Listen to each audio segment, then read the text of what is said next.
Our instant analysis on Jaguars.com. The Jaguars have made a trade to move up to the number 2 overall pick. And they bring in wide receiver and defensive back Travis Hunter from Colorado. We've got full team coverage, plenty to get to here. The Jaguars make a blockbuster move in this room here, the draft room just down the hall from us at the Miller Electric Center, buzzing with excitement after the Jaguars make a bold move. James Gladstone promised fireworks at 5. Well, the fireworks came at number 2 before even getting close to number 5. And the reaction out at Neptune Beach, the draft party, boy, they're enjoying what they just saw. Travis Hunter coming to town, part of the Jacksonville Jaguars. He will be a wide receiver and probably the 3rd cornerback on the roster. And yeah, there are plans to play him both ways. JP Shadrick with you, John Oehser alongside. We're expecting James Gladstone to join us on set here also, John. But yeah, massive move. We heard and saw the smoke all day and all afternoon today. It came to fruition right after the number 1 pick was announced. Well, I do know they've loved him since the start of the process. We didn't talk about him a whole lot because 5-2 for a corner wide receiver for a player who's not a quarterback is historic. If people were watching the draft, you saw it on NFL Network. This hasn't happened since Orlando Pace in '97, I think it was, to go up and get him. When you're going up there for a player who's not a quarterback, it is a huge historic move. They believe they're getting 2 of the best players in the draft. It's the only way to phrase it, or you wouldn't give up that kind of equity. They believe they're getting the best wide receiver in the draft and the best cornerback in the draft. As Bucky Brooks has talked about a lot, they will have to have a plan. This is not the easiest thing in the world to pull off because it's not Madden. You can't just throw a guy out there and he's going to play all these plays. They have to have a plan for it. My understanding is that plan has been gone over in detail, coaches, GM, etc. You talk about alignment, JP, which they talked about. For a pick like this, it has to be building wide. And it is a unbelievably bold move from a guy who said he was going to make bold moves. Yeah, and you're rarely going to see the offensive and defensive coordinator in the core celebration right after the first pick in the draft. Well, that's what's happening. Well, may have been in there too. They might have, right? Absolutely. But of course, we know the numbers, but a few of them. He averaged about 112 snaps per game at Colorado the last 2 years combined. That's offense and defense, of course.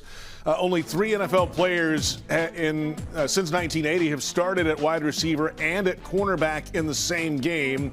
2012, Antonio Cromartie, Champ Bailey in 2000, Deion Sanders in 1996. The only one to do it multiple times since then. Only 3 players have 10 or more snaps on both offense and defense in the league in the same game since 2012. This is so rare. The last regular two-way player, you have to go back to the 60s. Chuck Bednarik really comes to mind as probably the last regular to do it on both sides. Travis Hunter, the Heisman Trophy winner a season ago at Colorado. The Biletnikoff winner as the best wide receiver in college football. The Bednarik Award winner as the best defender in college football. The honors go on and on from last season for Hunter, who was committed to Florida State, of course. Was the number 1 prospect, 5-star recruit coming out of school in the Atlanta area where he finished up high school, and committed to Florida State. And then Deion Sanders got him to go to Jackson State, HBCU school, to join the Sanders brothers there as well. They played a season, moved on to Colorado to join Deion Sanders, and John, the rest is history. He wanted to go to Jackson State for the HBCU heritage and the opportunity to play both ways. Now it's paying off in a big way for Travis Hunter. I mean, one thing you've liked about him since you started hearing his story was he did not believe that you had to follow the norm to be great. You know, when you go to Jackson State and you're the number 1 recruit, that's as groundbreaking as it gets. Absolutely. But it's not. This is as groundbreaking as it gets. Yeah. So it's a fascinating selection. One thing I was thinking about it, as you were leading me in, he's almost bust proof. If he's not good at one, maybe he's great at the other, right? But yeah. And I'm kidding about that, but it does raise your percentages of being great somewhere. They think he has a chance to be great at both spots. And I keep going back to what people who I talked to leading into this pick kept saying. they wanted special. All last year, if people heard me say it once, it was 1,000 times. They didn't make big plays in big moments. There wasn't enough special playmaking going on. I also think about what Gladstone said multiple times, that the first pick of the regime was going to set a tone. They set a tone by saying, we're going to get guys who can make big plays. We need special on this team. Without question, there was no more special player in the draft than this kid. No. So that's what they wanted to do. And there's a lot to dig into. It's a fascinating story because it will be a storyline nationally. It will also be a storyline, I think, with young players coming up. How Travis Hunter does doing what he's about to do. There's guys every year, not with this ability, but who can play both of these positions. Does this start a trend? Does this, I'm not a big baseball guy, but Ohtani, guy. Shohei Ohtani, right? I'm the only guy in the world who calls him the Dodgers guy. Right. But he has probably changed how people think about doing that. Travis Hunter has a chance to change how people think about how you look at players and how players will grow up. All that's an aside to the Jags. The Jags think they got the best player in the draft and maybe the two best players in the draft. Here's some of the details behind the draft. We'll have James Gladstone in here coming up shortly. He'll explain just how this went down today. He promised fireworks. He certainly delivered. We'll hear from him coming up. The Jaguars get the number 2 pick, the number 104 pick in the 4th round, and the number 200 pick in the 6th round from the Browns. In exchange, the Jaguars send the Browns the number 5 pick, the number 36 pick in the 2nd round, the number 126 pick in the 4th round, and the 2026 first-round pick. All 4 of those go to the Cleveland Browns, John. Yeah, and, some of this, I think, is James Gladstone came in here, and his reputation coming in, remember, has been the Rams got a lot of quality through the draft, got a lot of starters late. They picked up 2 picks in addition to, to counter the ones that they gave up later in the draft. This bunch clearly believes that they see players a little differently than the rest of the league. Not that they see them better, but they can find different guys to fit. So the fact that they're confident in that, I think, gave them a lot of confidence to make this move. When I started sort of hearing this was a possibility, I didn't find out the compensation until we went on the air. It's not as extreme as I thought it was going to be. Yeah. And you say you only had to move up 3 spots. Well, moving up 3 spots from 5 to 2 is a lot. But they believe they're going to be good this year. So they believe that pick next year can be low. They think they're going to compete for the division. Yep. If they're right about that, then this is not a lot of equity at all to give up. Well, think about this in this way, too. If you draft the top wide receiver in the draft, you're probably using a top 5 pick. Mm-hmm. If you draft the top cornerback in the draft, you're probably using a top 10 pick. So, in theory, they've done that in one draft, and the next year's pick is gone, right? What you just hit on is the foundation, the reasoning the pick is built on. That's right. They believe that they did not get one great player tonight. They believe they got 2 great players. So, as you said, when you're giving up that kind of equity, now, fortunately, there's a rookie cap, so you have to pay 1 great player. That's true. Yeah. Now we'll get to figure out what it costs in snaps and things down the road. Right. But that's a right good now, problem. You got to pay 1. It's a good problem to have down the road if he lives up to the expectation. Of course, Travis Hunter, wide receiver and defensive back, officially how he will be named at positions, at least on the draft card. 6 foot, 188 pounds. A 2-year starter at Colorado. I had his first ever game on radio at Colorado at TCU, and it was all these new players coming from Colorado and Coach Prime and all this hype and all these transfers and how's this going to work? And then you remember when he runs out there, oh wait, yeah, he was a 5-star recruit. This is not just an FCS to FBS transition. In that first game, 11 catches, 119 yards. And an interception in the game as well for Travis Hunter that day in Fort Worth. Well, Bucky loves to throw around blue chip, like that's one of his favorite words. This is as blue chip as it gets. I mean, he was blue chip coming out. He's your main blue chip. Not every blue chip guy coming out of high school lives up to that. He is a guy who is, and fans may not like this comparison, but remember when Jalen Ramsey and Leonard Fournette got here? Yeah. They were blue chip guys, and whatever happened afterward, they brought in an element of confidence. Cam Robinson was also in this group. Back when that thing turned around in 2017, that bunch believed they were good. Whether or not other people believed the Jaguars were good, that bunch believed the Jaguars were going to be good because they were here. I think Travis Hunter, he's doesn't strike me as overly cocky, but when guys are that good for so long and they've always been the best player on the field, they enter the league believing we're going to keep being good. So anybody watching this team knows there has not been enough blue chip greatness on the field. BTJ's blue chip great. I believe Trayvon Walker's blue chip great. Trevor Lawrence can get there. You've added one more blue chip great guy. And, there's a lot of factors that go into winning in the NFL. Blue chip greatness, it's up there. Yeah. Other teams have them. Yeah. You got to have them to compete. Yeah. And the winning teams have them. They believed they had to get players who could make plays and get the ball in the end zone. And not for nothing, he can draw just like BTJ did. Defenses now have to make choices on who to cover. We haven't even gotten to the X's and O's yet. There's plenty of time for that. Oh, yeah. But that becomes a thing. And, I said all in the draft, I kept saying, boy, they got to get a receiver and a corner. I never really allowed myself to think they might get both in the same pick. That's the fascinating thing about how it's going to play out. How that plays out, where he plays, I'm sort of overstating the obvious.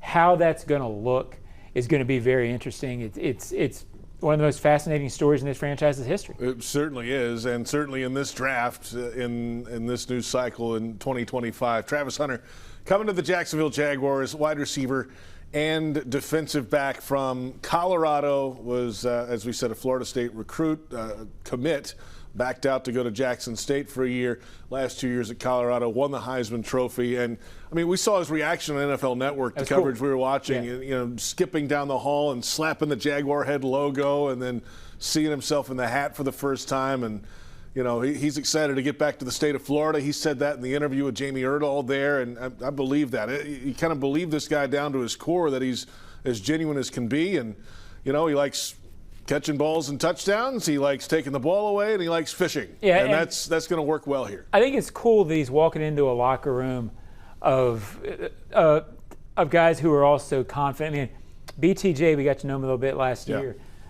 He strikes me as the kind of guy, he's going to welcome this. Absolutely. And it's going to help him. And there's a confidence about BTJ when you're around him. He's not overly cocky, but if you ask him who the best receiver in the game is, he's going to pick himself, because that's who he is. And I'm assuming that Travis Hunter is going to have a lot of that. I think that's pretty cool. And I think once you get back to what Bucky Brooks has been talking about a lot, how much this kid loves football and how focused he is, I think it makes it a very safe pick, but we'll ask the guy whether he thinks why not? Travis Hunter is coming to the Jacksonville Jaguars after the trade from number 5 up to number 2. We're about to be joined by the man who pulled the trigger and got it done tonight in round number 1. James Gladstone getting situated here. He'll join us here on set in just a moment. It's the number 1 receiver, the number 1 cornerback in college football, the Heisman Trophy winner, of course, a year ago, the Biletnikoff winner, the Bednarik Award winner, a number of other honors a season ago, and it's been a fascinating rise to this point, and we'll see what the rise continues to be here in Jacksonville. James, congratulations. And, hey, you promised fireworks when I talked to you about 2 hours ago, and boy, did you deliver. How did you pull this off? You know what? I think it definitely took a collaborative effort, right? Obviously, it starts with what we do internally, our coaching staff, our scouting staff, working hard to identify the elements that we've come to covet. And I think beyond that, obviously, in order to pull off a trade, it takes 2 to tango. And working with Andrew Berry, working with the Cleveland Browns throughout this process, it's been fairly smooth. And obviously, there's going to be back and forth throughout that. And we kept an open line of communication all the way up until the point in time in which they were on the clock, and that's when we executed. And so it was an awfully enjoyable moment in time, certainly one that I'll remember. and look forward to seeing the playback here in the coming minutes, hours, days that lie ahead, just so I can relive that before moving on to our next selections tomorrow and into Saturday. You guys like to talk about, going back and sleeping on it. I'm paraphrasing it poorly, but when you're making these kind of decisions, when you slept on him and came back, what were 2 or 3 things that gave you confidence and said, yeah, you know what, a lot of equity goes into this, but we feel good about this? Yeah. Sleeping with those scenarios, sleeping with those thoughts, it allows you to sort of live with the sensations that come with them and determine what the best course of action might be for us outside just the idea of a traditional meeting room setting. I think through that, right, there are players that you can target and acquire who alter the trajectory of a game. There are players that you can target and acquire that alter the trajectory of a football team. There are very few, and it's rare, to be able to target and prioritize a player who can alter the sport itself. And Travis is somebody that we view has the potential to do that. Obviously, there's a lot for him to earn as he steps into the NFL, but we view him through the lens of unique. And it's exciting for us to be able to add someone to this organization who, by being nothing more than who he is, elevates the space around him. And I am excited about the opportunity to be able to put those words now to action and have our fan base and supporters see what I meant by those lines of thought. We saw a video in the draft room of the celebration. You had the offensive coordinator and the defensive coordinator, and they're going to fight over time for meeting, right? Yeah, no, that was a first to have both coordinators in the room. We look forward to onboarding Travis, and really for the start, our plan there is to have a heavier dose of offense early in the down, knowing a more natural position is that of defense for him. And offense certainly requires a lot of nuance, a lot of adjustments. And so I want to make sure that he gets off to a good start in that sort of mental frame of mind. And then as we continue to build and get on the grass, even out that balance as time goes on. And he's about, my understanding is, he's about as intangibly rich as it gets, right? I mean, and I can find that it's been a big thing, right? Yeah. No, this is interesting, and obviously we had some good players, some good people with the Los Angeles Rams, and there's some leaders along the way whose profile read very similar to Travis, and it's the idea that the best player on their prospective collegiate team was also the hardest worker, and that fits Travis's profile, and it's a big reason why we were so interested in bringing him here. Final thought about the process to get to this point. When was that first call conversation with Cleveland? And obviously it ended tonight with the draft pick at number 2. Can you remember when the thought or the conversation actually crossed over the phone line? Yeah, so I think early April, mid to early April was probably the first time that we had conversation about it and sort of worked through the framework of a trade, and obviously didn't execute until Cleveland had firmly been in position on the clock. But we had a pretty good idea for probably the last couple of weeks that this was going to likely come to fruition. Obviously, you never know until it actually does in fact take place, but we're certainly happy that it did. Well, I'll feel very comfortable sharing my secrets with you as time goes on, because nobody knew this one until today. So it was well kept. You guys didn't happen to log a vote with Tony. He kept asking everybody that he was sitting down with who it was that he wanted to see become a Jaguar. Their first pick. Did you guys log votes? I had a thought. No, I logged one, but I by nature. Okay. So you didn't anticipate. You assumed that hey, we're Travis 5 is out of the equation. Right. That's what I was thinking too. I like it. I thought you wanted him. Didn't think you could pay the price to get him, but it's a bold move. Yeah, bold move. You know what? I think there was a saying, and one that I've held on to for quite some time. But when the opportunity to be bold presents itself, I think a trademark of our leadership group is that we won't flinch, and that was reflected here tonight. A lot of that too, John. You made this point a moment ago, and then we'll get you out of here in a second. Is you still got 9 picks to go, even with the trade and your history of making deeper picks. that comes into play. You still have 9 selections remaining in this draft to play with, right? Oh, yeah, this is where it really gets fun. Fans, don't take your eyes off the screen because it's about to get entertaining. Love it. James, congratulations. Appreciate it. Appreciate the time. It's a Fantastic blast. work. James Gladstone joining us, Jaguars general manager here on our instant analysis. He's got the Duke in his hand. He's got a guy who's going to have it in his hand on both sides of the football here in Travis Hunter, the wide receiver and defensive back for the Jacksonville Jaguars. Fascinating conversation there, of course, John, to get in the mindset and how they go about getting to this process early April and scenarios and kind of having an idea a week or two out that this could be a real possibility, and then keeping it as quiet as possible until draft day. Yeah, look, it's one thing to be able to say you're going to be bold. It's one thing to have confidence in yourself, as clearly he does, and rightly so. It's another thing to be able to put the mechanics in place and pull it off. And as a young GM, I mean, if people didn't realize how equipped James Gladstone was for the job, I think they're seeing it in real time. I think they're going to continue to see it in real time during the draft.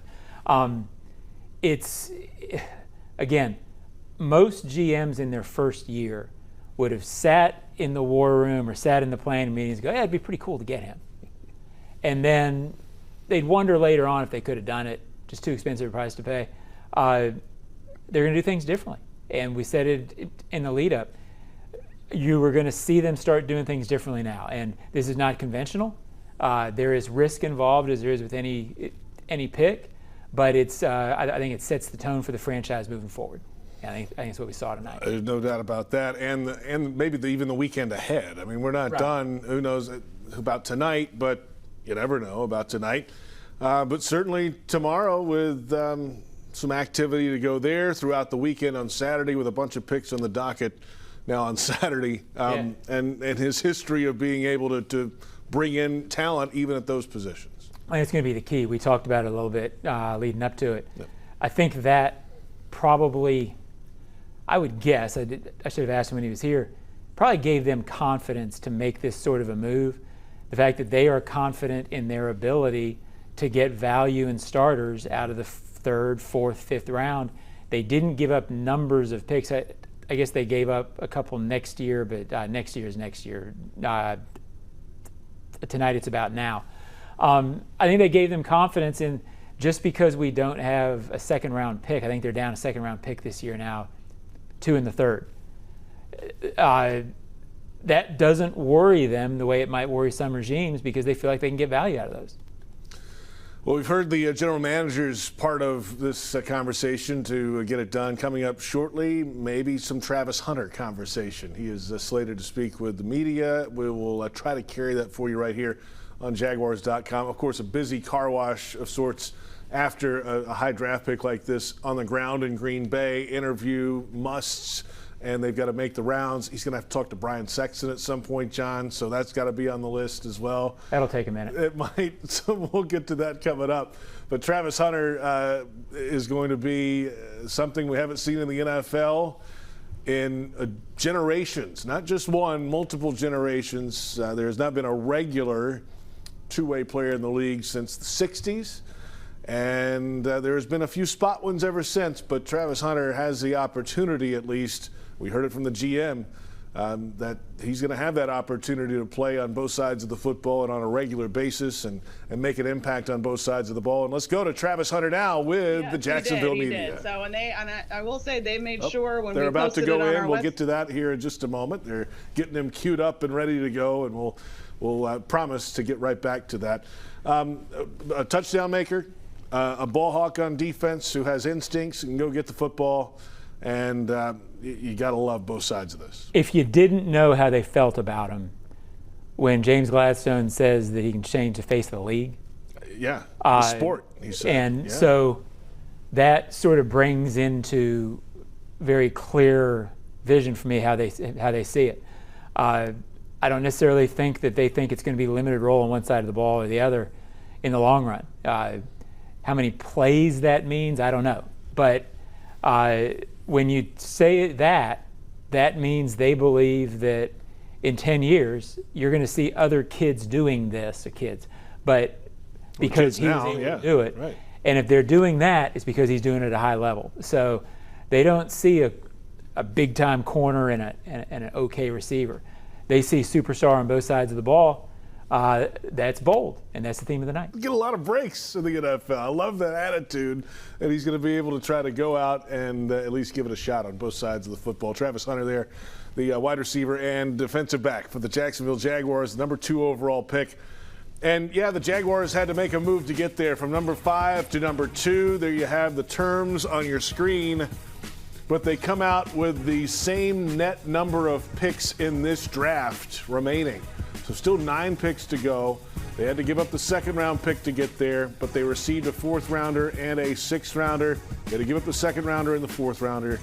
And next year's first-round pick, of course. However, as we've mentioned before, John, you're getting the number 2 overall pick for a receiver, and in theory, you're getting next year's first-round pick for a corner, both in the same player. It's unique. It doesn't happen. It hasn't happened. Trade-ups like this don't happen for non-quarterbacks. Hasn't happened in about 29 years or so. Yeah. Orlando Pace, or 28 years.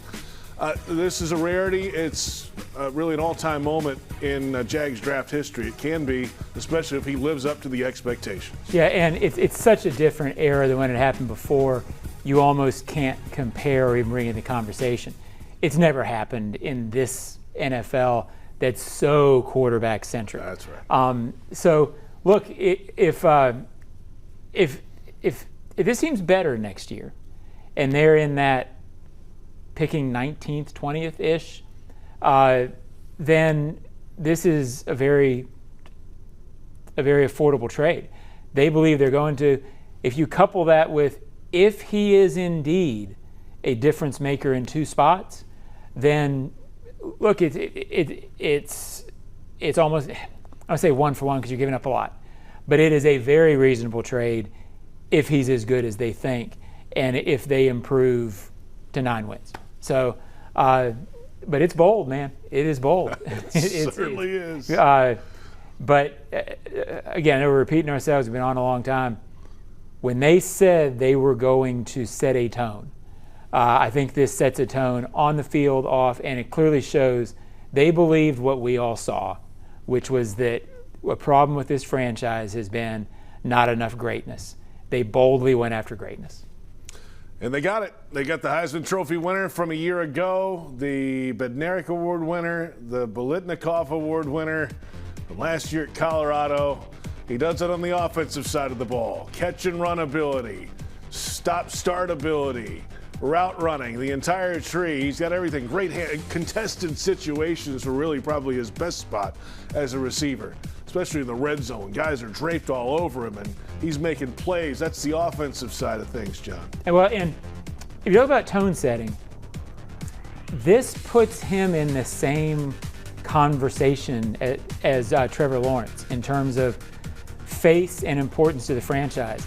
When you're 2 players and when you give up this kind of equity to go get it, usually that's reserved for quarterback.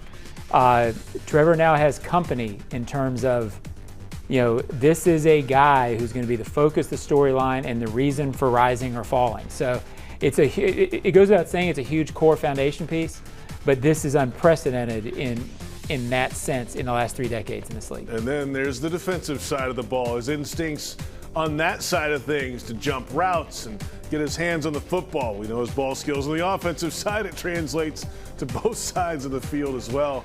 And that is and his ability to just chase down receivers and be in the right spot a lot of times. Travis Hunter's got it all really on both sides of the football, and this is going to be a fun process to watch. It really is. When you saw, we were talking to James Gladstone a minute ago, and I said both the offensive and defensive coordinators are in the celebration. Like, who gets the time? I mean, it's going to be fun to see all that come to fruition. It's such I've been doing this a long time, so have you, JP. Yeah. Sometimes you feel when you're talking about these guys that you're sort of saying the same things you said before sometimes. I've never said anything like this. So it's going to be very interesting to watch this. It's going to be fascinating, and I think it'll breathe some life into this franchise. Not that they hadn't already with the decision makers, But look, decision makers don't play.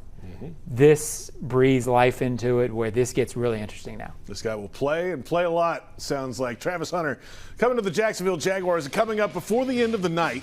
Whenever the Jags are officially done for the night, Liam Cohen and James Gladstone will have their end of evening press conference. We'll carry that for you live on all the social media channels. And remember to watch the NFL draft on NFL Network throughout the entire weekend. The first round continuing right now. And of course, throughout Friday, 2 more rounds Friday, and then the rest on Saturday. But as of right now, the Jaguars made a trade to move up from number 5 to number 2. And they bring in wide receiver and defensive back Travis Hunter. And our day one coverage is presented by Cadillac.